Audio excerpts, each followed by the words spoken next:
Hello friends, welcome to my channel defence practice class. Defence practice class চ্যানেলের তরফ থেকে তোমাদের সবাইকে স্বাগত। প্রত্যেক দিনের মতো আজকেও চলে এসেছি আমরা একটি নতুন ভিডিও নিয়ে, এবং আজকের এই ভিডিওতে আমরা আলোচনা করব ওয়েস্ট বেঙ্গল স্কুল সার্ভিস কমিশনের গ্রুপ সি এবং গ্রুপ ডির জন্য মোস্ট ইম্পর্টেন্ট কিছু কমনযোগ্য প্রশ্ন। কারণ আমরা বাছাই করা প্রশ্ন নিয়ে আলোচনা করি যেখান থেকে তোমরা 100% কমন পেয়ে যাবে, এবং আমাদের অলরেডি 1 থেকে 150 পর্যন্ত ক্লাস হয়ে গেছে, 150টির উপরে ক্লাস হয়ে গেছে। তোমরা যারা না দেখেছো অবশ্যই দেখে নেবে, আমি ডিসক্রিপশনে প্লেলিস্টের লিংক দিয়ে দেবো, অবশ্যই তোমরা দেখে নেবে, সেখান থেকে কমন 100% পাবে। তাহলে চলো শুরু করা যাক আজকের ভিডিওর আমাদের ফার্স্ট প্রশ্ন হলো এডিবি অর্থাৎ এশিয়ান ডেভেলপমেন্ট ব্যাংকের সদর দপ্তর কোথায় অবস্থিত? চারটি অপশন রয়েছে, সঠিক উত্তরটি হয়ে যাবে এখানে option D is the right answer. ফিলিপিন্সের ম্যানিলাতে হচ্ছে এডিবির সদর দপ্তর। Option D is the right answer. ADB প্রতিষ্ঠা হয় 1966 সালে। অপশন ডি সঠিক উত্তর। এর পাশাপাশি তোমরা মনে রাখবে এডিবির কাজ কি, খুবই গুরুত্বপূর্ণ। এডিবির কাজ হলো বিভিন্ন যে দেশগুলি রয়েছে এশিয়ার, সেই দেশগুলির অর্থনৈতিক উন্নতিকে সমর্থন করা হলো এডিবির মূল লক্ষ্য। ক্লিয়ার? নেক্সট প্রশ্ন দেখো, ভারত ও পাকিস্তানের মধ্যে কোন সীমারেখা রয়েছে? চারটি অপশন রয়েছে, ভারত ও পাকিস্তানের মধ্যে সীমারেখা কোনটি? রাইট অ্যান্সার হয়ে যাবে Radcliffe line. Option C is the correct answer. Radcliffe line হলো ভারত ও পাকিস্তানের সীমারেখা। এর পাশাপাশি তোমরা মনে রাখবে ম্যাকমোহন লাইন। ম্যাকমোহন হচ্ছে ভারত এবং চীনের সীমারেখা। ভারত এবং চীনের সীমারেখা হচ্ছে ম্যাকমোহন। ডুরান্ট লাইনের কথা যদি বলা হয়, এটি হচ্ছে পাকিস্তান। এটি হচ্ছে পাকিস্তান এবং আফগানিস্তানের সীমারেখা হচ্ছে ডুরান্ট লাইন।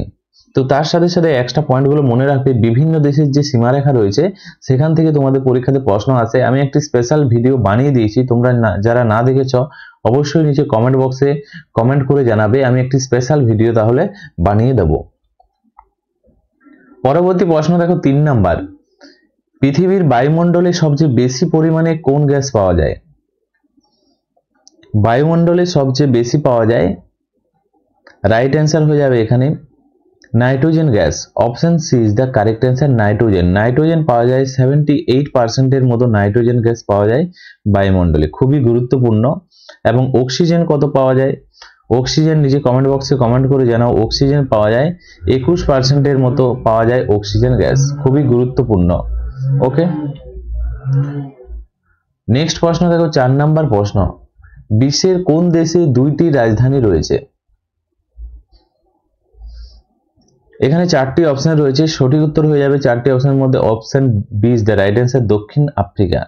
দক্ষিণ আফ্রিকা রয়েছে 2টি রাজধানী, একটি হচ্ছে প্রিটোরিয়া, একটি কি রয়েছে প্রিটোরিয়া, আরেকটি হচ্ছে কেপ টাউন। একটি হচ্ছে প্রিটোরিয়া, এটি হচ্ছে নির্বাহী রাজধানী। ওকে, এবং কেপ টাউনের কথা যদি বলা হয় এটি হচ্ছে আইনি রাজধানী। ওকে, তো তার সাথে সাথে এই পয়েন্টগুলো মনে রাখবে, তোমাদের পরীক্ষার জন্য মোস্ট ইম্পর্টেন্ট। নেক্সট প্রশ্ন দেখো 5 নাম্বার প্রশ্ন, অমর্ত্য সেন কোন ক্ষেত্রে নোবেল পুরস্কার লাভ করেন? সঠিক উত্তরটি হয়ে যাবে এখানে অর্থনীতিতে। Option C is the right answer. ভারতীয় যে অর্থনীতিবিদ অমর্ত্য সেন, তিনি 1998 সালে তিনি নোবেল প্রাইজ পেয়েছেন। Option C is the right answer. Next হচ্ছে 6 নাম্বার প্রশ্ন, ভারতের কোন শহরকে ডেকান কুইন নামে পরিচিত বা অভিহিত করা হয়? সঠিক উত্তরটি হয়ে যাবে এখানে option D is the right answer. Pune শহরকে মহারাষ্ট্রের যে সাংস্কৃতিক যে রাজধানী হিসাবে পরিচিত, তাকেই ডেকান কুইন বলা হয়। নেক্সট প্রশ্ন দেখো 7 নাম্বার প্রশ্ন, ভারতের কোন রাজ্যকে পঞ্চ নদীর দেশ বলা হয়? 5টি নদীর দেশ। এই প্রশ্নের সঠিক উত্তরটি হয়ে যাবে option C is the right answer. পাঞ্জাবকে বলা হয়। তো পাঞ্জাব এই শব্দটি কোথা থেকে এসেছে? এটি এসেছে ফার্সি শব্দ 5 অর্থাৎ পঞ্চ জল থেকে এসেছে। এটি একটি আরবি শব্দ যা 5টি প্রধান নদী যেমন শতদ্রু, বিপাশা, ইরাবতী, চন্দ্রভাগা এবং বিতস্তা, এই তিনটি মিলনের ফলে এই নদীটি, এই রাজ্যটির নাম এসেছে পঞ্চ নদীর দেশ, পাঞ্জাব। ওকে, নেক্সট প্রশ্ন দেখো 8 নম্বর প্রশ্ন, পূর্বঘাট এবং পশ্চিমঘাট পর্বতমালার মিলনস্থল কোথায়? সঠিক উত্তরটি হয়ে যাবে অপশন ডি, নীলগিরি পর্বত। নীলগিরি পর্বতের সর্বোচ্চ শৃঙ্গের কথা যদি বলা হয়, তোমাদের পরীক্ষাতে আসে দোদাবে, তা হচ্ছে নীলগিরি পর্বতের সর্বোচ্চ শৃঙ্গ। পরবর্তী প্রশ্ন দেখো 9 নম্বর প্রশ্ন, ভারতের কোন রাজ্যের উপকূল রেখা সবচেয়ে দীর্ঘ? এই প্রশ্নের সঠিক উত্তরটি হয়ে যাবে Gujarat. Option C is the correct answer. গুজরাটের সীমারেখা অর্থাৎ উপকূল রেখা সবচেয়ে কম। গুজরাটের পরে কি আছে উপকূল রেখা? সেকেন্ড স্থানে রয়েছে অন্ধ্রপ্রদেশ। অন্ধ্রপ্রদেশ হচ্ছে দ্বিতীয় স্থানে রয়েছে উপকূল রেখার দিক থেকে গুজরাটের পর। ভারতের মোট উপকূল রেখার দৈর্ঘ্যের কথা যদি বলা হয়, ভারতের 7516 কিলোমিটার হচ্ছে দৈর্ঘ্য ভারতের উপকূলের। এবং সবচেয়ে কম উপকূল রেখার কথা যদি বলা হয়, গোয়ার উপকূল রেখা হচ্ছে সবচেয়ে কম। নেক্সট প্রশ্ন দেখো 10 নম্বর প্রশ্ন, কোন নদীকে বিহারের দুঃখ বলা হয়? সঠিক উত্তরটি হয়ে যাবে অপশন ডি, কোশিকে বলা হয় বিহারের দুঃখ। Option D is the right answer. তো কোশি নদী তার ঘন ঘন তার গতিপথ পরিবর্তন করে এবং বর্ষাকালে ব্যাপক যে বন্যা সৃষ্টি হয়, সে কারণে বিহারে প্রচুর ক্ষয়ক্ষতি হয়, তাই তাকে বলা হয় বিহারের দুঃখ। এর পাশাপাশি দামোদরের কথা যদি বলা হয়, দামোদরকে কি বলা হয়? বাংলার দুঃখ বলা হয়। বাংলার দুঃখ বলা হয় দামোদর নদীকে। এর পাশাপাশি তোমাদের পরীক্ষাতে আর কি আসতে পারে? চীনের দুঃখ কাকে বলা হয়? চীনের দুঃখ বলা হয় হুয়াং হোকে বলা হয়। হুয়াং হো নদীকে বলা হয় চীনের দুঃখ। তো তার সাথে সাথে এই এক্সট্রা ফ্যাক্টগুলো মনে রাখবে। বাংলার দুঃখ হচ্ছে দামোদর, বিহারের দুঃখ হচ্ছে কোশি এবং চীনের দুঃখ হলো হুয়াং হো। নেক্সট প্রশ্ন দেখো 11 নম্বর প্রশ্ন, কোন ভারতীয় শহরকে ভারতের কমলালেবুর রাজধানী বলা হয়? এই প্রশ্নের সঠিক উত্তরটি হয়ে যাবে অপশন সি, নাগপুরকে বলা হয় কমলালেবুর শহর, অরেঞ্জ সিটি অফ ইন্ডিয়া। মহারাষ্ট্রের নাগপুর শহর কমলালেবু উৎপাদন এবং এর বিশাল যে বাজার, যে যার জন্য কমলালেবুর শহর বলা হয় নাগপুরকে। প্রচুর পরিমাণে এখানে কমলালেবু উৎপাদন হয়। এর পাশাপাশি তোমরা মনে রাখবে পিঙ্ক সিটি কাকে বলা হয়? পিঙ্ক সিটি কাকে বলা হয়? সেখানে সঠিক উত্তর হয়ে যাবে জয়পুরকে বলা হয় পিঙ্ক সিটি, গোলাপি শহর বলা হয়। নেক্সট প্রশ্ন দেখো 12 নম্বর প্রশ্ন, ভারতের উচ্চতম জলপ্রপাত কোনটি? আজকের এই ভিডিওতে যতগুলো প্রশ্ন নিয়ে এসেছি সবই গুরুত্বপূর্ণ এবং তোমাদের গ্রুপ সিটির জন্য ইম্পর্টেন্ট। এই ধরনের প্রশ্নগুলোই তোমাদের পরীক্ষাতে আসবে। রাইট অ্যান্সার হয়ে যাবে অপশন সি, কুঞ্চিকল জলপ্রপাত। এটি হচ্ছে ভারতের উচ্চতম জলপ্রপাত। এর দৈর্ঘ্য হচ্ছে, এর উচ্চতা হচ্ছে 455 মিটার হচ্ছে এর উচ্চতা। কত? 455 মিটার হচ্ছে কুঞ্চিকল জলপ্রপাতের উচ্চতা। এটি কোন নদীর তীরে অবস্থিত? নদীর কথা যদি বলা হয়, এটি হচ্ছে বরাহী নদীর তীরে অবস্থিত, বরাহী নদীর উপর এই কুঞ্চিকল জলপ্রপাত। নেক্সট হচ্ছে 13 নম্বর প্রশ্ন, ফারাক্কা বাঁধ কোন নদীর উপর নির্মিত? ফারাক্কা বাঁধটি হচ্ছে, সঠিক উত্তর হয়ে যাবে গঙ্গা নদী। Option B is the right answer. Farakka বাঁধ পশ্চিমবঙ্গের কোন জেলাতে অবস্থিত যদি বলা হয়, জেলার কথা যদি বলা হয়, সেখানে হয়ে যাবে মুর্শিদাবাদ। মুর্শিদাবাদ জেলাতে অবস্থিত ফারাক্কা বাঁধ। এর প্রধান উদ্দেশ্য কি ছিল? এর প্রধান উদ্দেশ্য হচ্ছে হুগলি এবং ভাগীরথী নদী, হুগলি এবং ভাগীরথী নদীর যে জলের যে প্রবাহ বাড়িয়ে কলকাতা বন্দরকে কি পলিমুক্ত করা হচ্ছে এর মূল কাজ ফারাক্কা বাঁধের। তার জন্য এই বাঁধটি নির্মাণ করা হয়েছে। 14 নম্বর প্রশ্ন, ভারতের বৃহত্তম প্রাকৃতিক বন্দর কোনটি?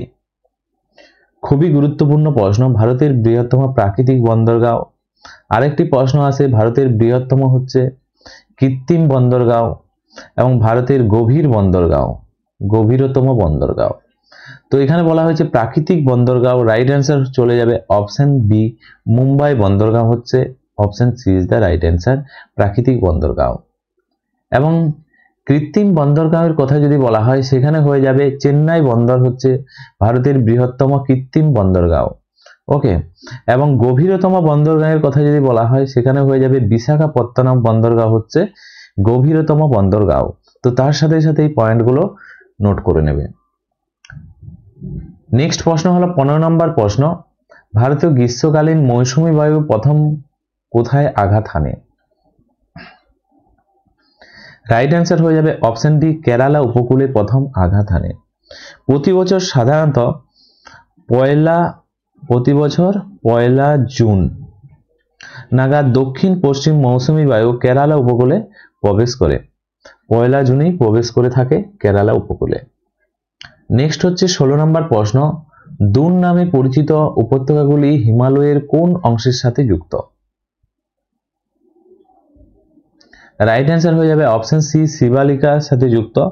দুন হলো শিবালিকা এবং হিমালয়ের মধ্যে অবস্থিত অনুদৈর্ঘ্য সমতল উপত্যকা। যেমন এই উপত্যকার কথা যদি বলা হয় দেরাদুন, এটি হচ্ছে একটি দুন উপত্যকার উদাহরণ। নেক্সট হচ্ছে 17 নম্বর প্রশ্ন, ভারতের কোন রাজ্যকে মশলার বাগান বলা হয়? রাইট অ্যান্সার হয়ে যাবে এখানে Kerala, option C is the right answer. তো তোমরা মনে রাখবে কেরালাতে এলাচ, তাছাড়াও গোলমরিচ, লবঙ্গ প্রচুর পরিমাণে চাষ হয়, সে কারণে মশলা উৎপাদনে বিখ্যাত কেরালা। মশলার বাগান সে কারণেই বলা হয়ে থাকে। কেরালার কথা বলা হয়েছে, কেরালার যে রাজধানীর কথা যদি বলা হয় ত্রিবান্দম বা তিরুবন্তপুরম, ওকে, বা তিরুবন্তপুরম হচ্ছে কেরালার রাজধানী। সবচেয়ে বেশি এখানে লক্ষ্য করা যায় হাতি। এখানে পেরিয়ার নদী রয়েছে, পেরিয়ার অভয়ারণ্য রয়েছে, খুবই গুরুত্বপূর্ণ অভয়ারণ্য। এবং তোমরা মনে রাখবে এখানের একটি ফেমাস নৃত্য রয়েছে, এখানে ফেমাস নৃত্য হচ্ছে কথাকলি হচ্ছে কেরালার একটি নৃত্য। তাছাড়াও মোহিনী অট্টম দিয়ে যতগুলি প্রশ্ন আসবে, মোহিনী অট্টম, কৃষ্ণ অট্টম বা কালী অট্টম সবই হচ্ছে কেরালা রাজ্যের নৃত্য। ক্লিয়ার? নেক্সট প্রশ্ন হলো 18 নম্বর প্রশ্ন, আন্দামান নিকোবর দ্বীপপুঞ্জের সর্বোচ্চ শৃঙ্গ কোনটি? রাইট অ্যান্সার হয়ে যাবে saddle peak, option D is the right answer. Saddle peak উত্তর আন্দামান দ্বীপে অবস্থিত, option D is the right answer. Next প্রশ্ন 19 নম্বর, ভারতের কয়লা রাজধানী নামে কোন শহর পরিচিত? রাইট অ্যান্সার হয়ে যাবে অপশন সি, ধানবাদ। কয়লা রাজধানী নামে পরিচিত, option C is the right answer. তোমরা মনে রাখবে এখানে ঝাড়খণ্ডের কথা বলা হয়েছে, ঝাড়খণ্ডে ধানবাদ শহরটি ভারতের প্রচুর পরিমাণে কয়লা খনি জন্য পরিচিত। নেক্সট হচ্ছে 20 নম্বর প্রশ্ন, ব্রহ্মপুত্র নদ ভারতের কোন নামে প্রবেশ করেছে ভারতে? ব্রহ্মপুত্র নদী ভারতে সঠিক উত্তর হয়ে যাবে সিয়াং নামে প্রবেশ করেছে, option C is the right answer. মনে রাখবে ব্রহ্মপুত্র তিব্বতের সাংপো নামে পরিচিত। এটি সাংপো নামে কোথায় পরিচিত? তিব্বতে পরিচিত। এবং এটি অরুণাচল প্রদেশে সিয়াং বা দিবাং নামে ভারতে প্রবেশ করেছে। সিয়াং বা দিবাং এই দুইটি নামে প্রবেশ করেছে কোথায়? ভারতেই প্রবেশ করেছে। ওকে, এবং আসামে ব্রহ্মপুত্র কি নামে প্রবেশ করেছে? আসামে যমুনা নামে প্রবেশ করেছে ব্রহ্মপুত্র। তোমরা মনে রাখবে, বাংলাদেশে যমুনা নামে প্রবেশ করেছে, বাংলাদেশে যমুনা নামে প্রবেশ করেছে ব্রহ্মপুত্র নদী। ক্লিয়ার? এবং আসামে ব্রহ্মপুত্র নামে প্রবেশ করেছে, তোমরা মনে রাখবে আসামে। নেক্সট দেখো 21 নম্বর প্রশ্ন, ভারতের কোন রাজ্য রবার উৎপাদনে প্রথম স্থান অধিকার করে? রাইট অ্যান্সার হয়ে যাবে option C is the right answer, Kerala. ভারতের মোট রবার উৎপাদনের মনে রাখবে কেরালা রাজ্যে সবচেয়ে বেশি ভাগ উৎপাদন হয়, অপশন সি সঠিক উত্তর। নেক্সট হচ্ছে 22 নম্বর প্রশ্ন, করবেট জাতীয় উদ্যান ভারতের কোন রাজ্যে অবস্থিত? জিম করবেট রাইট অ্যান্সার হয়ে যাবে এখানে উত্তরাখণ্ড রাজ্যে জিম করবেট অবস্থিত, অপশন সি সঠিক উত্তর। এটি ভারতের প্রথম জাতীয় উদ্যান, এটি হচ্ছে ব্যাঘ্র প্রকল্প। এই ব্যাঘ্র প্রকল্পের অধীনে থাকা প্রথম স্থানের অধিকার করেছে জিম করবেট ন্যাশনাল পার্ক। এবং বর্তমানে তোমরা মনে রাখবে এটি জিম করবেট ন্যাশনাল পার্ক এটি কি নামে পরিচিত? হ্যালি ন্যাশনাল পার্ক নামে পরিচিত? হ্যালি ন্যাশনাল পার্ক নামে পরিচিত হচ্ছে Jim Corbett national park. Next 23 নম্বর প্রশ্ন, ভারতের কোন রাজ্যে সোনার খনির জন্য বিখ্যাত? সোনার খনি, অপশন সি সঠিক উত্তর কর্ণাটক। কর্ণাটকের কোথায়? কর্ণাটকের হচ্ছে কোলার। একটি সিনেমা বেরিয়েছিল, তোমরা নিশ্চয়ই জানো, কেজিএফ, কোলার গোল্ড ফিল্ড। এই সোনার খনিকে কেন্দ্র করে এই সিনেমাটি তৈরি হয়েছিল, যেটি কর্ণাটকের কোলারে এর শুটিং হয়েছিল। Option C is the right answer. Okay, এর পাশাপাশি তোমরা মনে রাখবে কোলার গোল্ড ফিল্ড যাকে বলা হয়। নেক্সট প্রশ্ন 24, নিম্নলিখিত কোন ফসলের জন্য কৃষ্ণ মৃত্তিকা সবচেয়ে বেশি উপযোগী? চারটি অপশনের মধ্যে সঠিক উত্তরটি হয়ে যাবে অপশন সি তুলা। কৃষ্ণ মৃত্তিকা বা রেঙ্গুন মাটি যাকে বলা হয়, রেঙ্গুন মাটি, যা তুলার মাটি বলা হয়, এই মাটির জল ধরে রাখার ক্ষমতা সবচেয়ে বেশি, যা তুলা চাষের জন্য একটি আদর্শ। অপশন সি সঠিক উত্তর। এবং এটি প্রধানত কোন কোন রাজ্যে লক্ষ্য করা যায়? এই মৃত্তিকা সবচেয়ে বেশি লক্ষ্য করা যায়, তোমরা মনে রাখবে, মহারাষ্ট্র রাজ্যে, তাছাড়াও মহারাষ্ট্রের আশপাশে গুজরাট, ওকে, এবং মধ্যপ্রদেশ, এমপিতে এই মৃত্তিকা সবচেয়ে বেশি পরিমাণে লক্ষ্য করা যায়। নেক্সট প্রশ্ন দেখো, 25 নম্বর প্রশ্ন, ভারতের ম্যানচেস্টার অফ সাউথ ইন্ডিয়া নামে কোন শহরটি পরিচিত? অর্থাৎ দক্ষিণ ভারতের ম্যানচেস্টার কাকে বলা হয়? দক্ষিণ ভারতের ম্যানচেস্টার কাকে বলা হয়? সঠিক উত্তর হয়ে যাবে অপশন বি, কোয়েম্বাটুরকে বলা হয় দক্ষিণ ভারতের Manchester. Option B right answer. এর পাশাপাশি তোমাদের পরীক্ষাতে আর কি আসতে পারে? ভারতের ম্যানচেস্টার কাকে বলা হয়? ভারতের ম্যানচেস্টার বলা হয় আহমেদাবাদ শহরকে। আহমেদাবাদ শহরকে, কারণ এখানে সবচেয়ে বেশি সুতির টেক্সটাইল লক্ষ্য করা যায়, সবচেয়ে বেশি এখানে তৈরি হয়। এর পাশাপাশি আরেকটি প্রশ্ন আছে যে উত্তর ভারতের ম্যানচেস্টার কাকে বলা হয়? উত্তর ভারতের ম্যানচেস্টার বলা হয়, সেখানে সঠিক উত্তর হয়ে যাবে কানপুরকে বলা হয়। তো তিনটি প্রশ্ন মনে রাখবে। একটি হচ্ছে দক্ষিণ ভারতের ম্যানচেস্টার বলা হয় কোয়েম্বাটুরকে, উত্তর ভারতের বলা হয় কানপুর শহরকে, এবং ভারতের ম্যানচেস্টার বলা হয় আহমেদাবাদকে। ওকে, তো এগুলোই ছিল ফ্রেন্ডস আজকের ভিডিওর আমাদের গুরুত্বপূর্ণ এমসিকিউ প্রশ্ন উত্তর। আজকে তোমরা 25টি প্রশ্নের মধ্যে কত স্কোর করতে পারলে অবশ্যই নিচে কমেন্ট বক্সে কমেন্ট করে জানাবে, এবং ভিডিওটি যদি ভালো লেগে থাকে অবশ্যই তোমরা লাইক করো এবং তোমাদের বন্ধুদের সাথে ভিডিওটি শেয়ার করো। আজকের ভিডিও এখানেই শেষ করছি। Thank you for watching. জয় হিন্দ, জয় ভারত।